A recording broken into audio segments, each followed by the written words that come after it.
For advertisement, call 8125893028. Our Gmail maxtvtelugu@gmail.com. Sir ఇప్పుడు నార్మల్గా సుఖవ్యాధులు వస్తే ఏం చేయాలో అందరూ చెప్తుంటారు సార్. అసలు ఆ సుఖవ్యాధి రాకుండా ఉండాలంటే ఏం చేయాలి? అసలు సుఖ వ్యాధులు అంటే ఏంటో ముందు మాట్లాడుకుందాం. ఈ వ్యాధి సుఖం కాదు. సుఖం కోసం వెళ్తే సుఖం వచ్చినా రాకపోయినా వ్యాధులు అయితే వస్తాయి. సో వీటిని సుఖ వ్యాధులు అంటారు. ముఖ్యంగా మల్టిపుల్ పార్ట్నర్స్ ఉన్న అమ్మాయితో కలిసినప్పుడు కొన్ని ప్రాబ్లమ్స్, కొన్ని రకాలైనటువంటి ఇన్ఫెక్షన్స్ వచ్చే అవకాశాలు ఎక్కువ ఉంటాయి. ఈవెన్ హెల్దీ అమ్మాయితో కలిసినా కూడా మొదట్లో కొద్ది రోజులు, ఈవెన్ పెళ్ళైన తర్వాత కూడా అమ్మాయి వర్జను అబ్బాయి వర్జను అయినా కూడా కొన్ని ఇన్ఫెక్షన్స్ వస్తాయి. వాటిని సుఖవ్యాధులు అనడానికి లేదు. అలా వచ్చేదాన్ని హనీమూన్ సిస్టైటిస్ అంటారు. హనీమూన్లో వెళ్ళినప్పుడు వాళ్ళకు మూత్రంలో మంట, మూత్రం తరచుగా రావడం ఇట్లాంటివి జరుగుతాయి. ఎందుకు అని అడిగితే శరీరంలో ప్రతి భాగంలో కూడా కొన్ని రకాలైనటువంటి బ్యాక్టీరియా, వైరస్లు ఎప్పుడూ ఉంటూనే ఉంటాయి.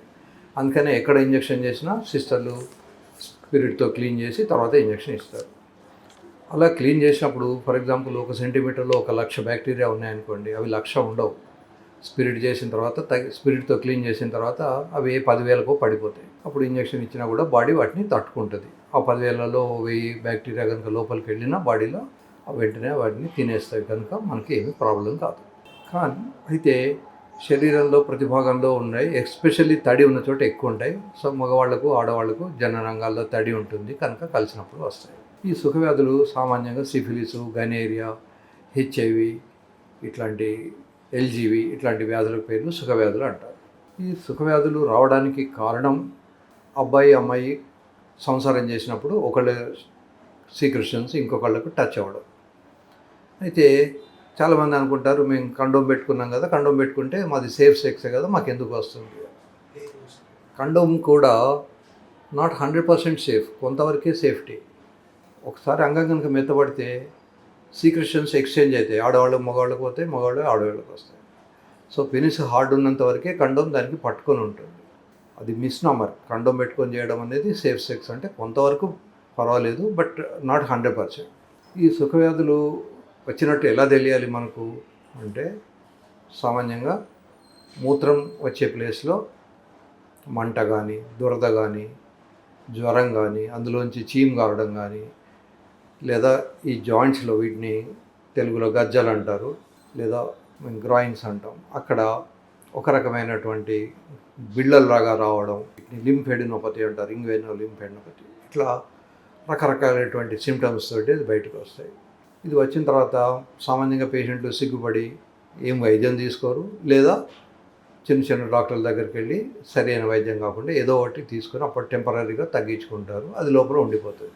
తర్వాత కొద్ది రోజులకు మూత్రం సరిగా రాకుండా మూత్రనాళంలో ఒక రకమైనటువంటి కొవ్వు పెరిగేసి దాన్ని స్ట్రిక్చర్ యురెత్రా అంటాం. సో వాళ్ళకి ఆ ప్రాబ్లమ్స్ స్టార్ట్ అవుతాయి. కనుక అట్లాంటి డౌట్ ఉంటే వెంటనే డాక్టర్ను సంప్రదించండి. మీ దగ్గరలో ఉన్న డాక్టర్ను సంప్రదించండి, వారు మంచి మందులు ఇస్తారు. సో హెచ్ఐవికి కూడా ఈ మధ్య మంచి మందులు వచ్చాయి. ఇమ్మీడియట్గా వితిన్ 48 hours కనుక మనం మందులు స్టార్ట్ చేస్తే హెచ్ఐవి కూడా చాలా వరకు నివారించవచ్చు. అవాయిడ్ చేయడం బెటరు. ఒకవేళ అనుకోకుండా ఇట్లాంటివి జరిగితే అప్పుడు చేసుకోవాలి హెచ్ఐవి ట్రీట్మెంటు. బీడీ స్పెషలిస్టులు అని ఉంటారు, వాళ్ళని కలిస్తే ప్రతి జిల్లాలో ఈ మధ్య ఓ మెడికల్ కాలేజ్ ఉంటుంది. సో మెడికల్ కాలేజీలో స్ట్రీట్ డిపార్ట్మెంట్ అని వెళ్ళి అడిగితే వాళ్ళు చెప్తారు. కనుక చిన్న చిన్న డాక్టర్లను సంప్రదించకుండా చక్కగా మెడికల్ కాలేజీలో ఉన్నటువంటి, హాస్పిటల్లో ఉన్నటువంటి డాక్టర్లను కలిస్తే మీ ప్రాబ్లమ్స్ ఈజీగా సాల్వ్ అవుతాయి. సార్ అసలు హెచ్ఐవి ఎలా వస్తుంది సార్?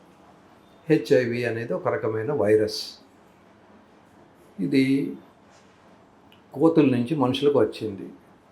ఒకసారి మనిషికి వచ్చిన తర్వాత సంసారం చేసినప్పుడు కానీ, రక్తం కానీ టచ్ అయినప్పుడు, ఒకళ్ళ రక్తం ఇంకోళ్ళకి వచ్చినప్పుడు కానీ హెచ్ఐవి సోకొచ్చు.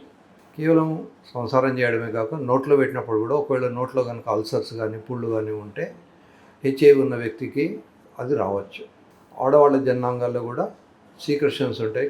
మగవాళ్ళు కొంతమంది నాలుగుతో దాన్ని టచ్ చేస్తుంటారు, అలా ఉన్నప్పుడు మగవాళ్ళకు కూడా రావచ్చు. సో ఇన్ జనరల్ హక్ చేసుకున్నా, కిస్ చేసుకున్నా రాదు, కానీ సెక్సువల్ సీక్రెషన్స్ కానీ, బ్లడ్ కానీ ఉన్నప్పుడు వాళ్ళకు ఎక్స్చేంజ్ అయిపోయి వస్తుంది. ఈవెన్ చిన్న ప్రిక్, మేము ఆపరేషన్ చేసేప్పుడు పొరపాటున ఆ నీడిల్ కనుక మా వేలు పూచుకుంటే హెచ్ఐవి పేషెంట్కి ఆపరేషన్ చేసినప్పుడు మాకు కూడా హెచ్ఐవి వచ్చే అవకాశం ఉంటుంది. కనుక దీన్ని చాలా జాగ్రత్తలు తీసుకుంటారు. అన్ని హాస్పిటల్స్లోనూ ఈ హెచ్ఐవి సర్జరీస్ చేయరు. హెచ్ఐవి ఉన్న వాళ్ళకు ఇన్సెనరేటర్ అని ఒకటి ఉంటుంది. దాంట్లో ఈ వాడిన బట్టలు వగైరా అన్నీ కూడా కాలబెట్టాల్సి వస్తుంది. కనుక ఒకసారి హెచ్ఐవి వచ్చిందంటే సోషల్ స్టిగ్మాతో పాటు మెడికల్ ఫ్రాటర్నిటీలో కూడా ఖర్చులు పెరుగుతాయి. అన్ని హాస్పిటల్స్ వాటిని యాక్సెప్ట్ చేయలేరు. అది ప్రాబ్లం. ప్రేక్షకులకు ఏమైనా డౌట్స్ ఉంటే మీరు ఛానల్కి రాయొచ్చు. నెక్స్ట్ వీడియోలో మీ డౌట్స్ అన్నింటినీ క్లియర్ చేయడానికి ప్రయత్నం చేద్దాం.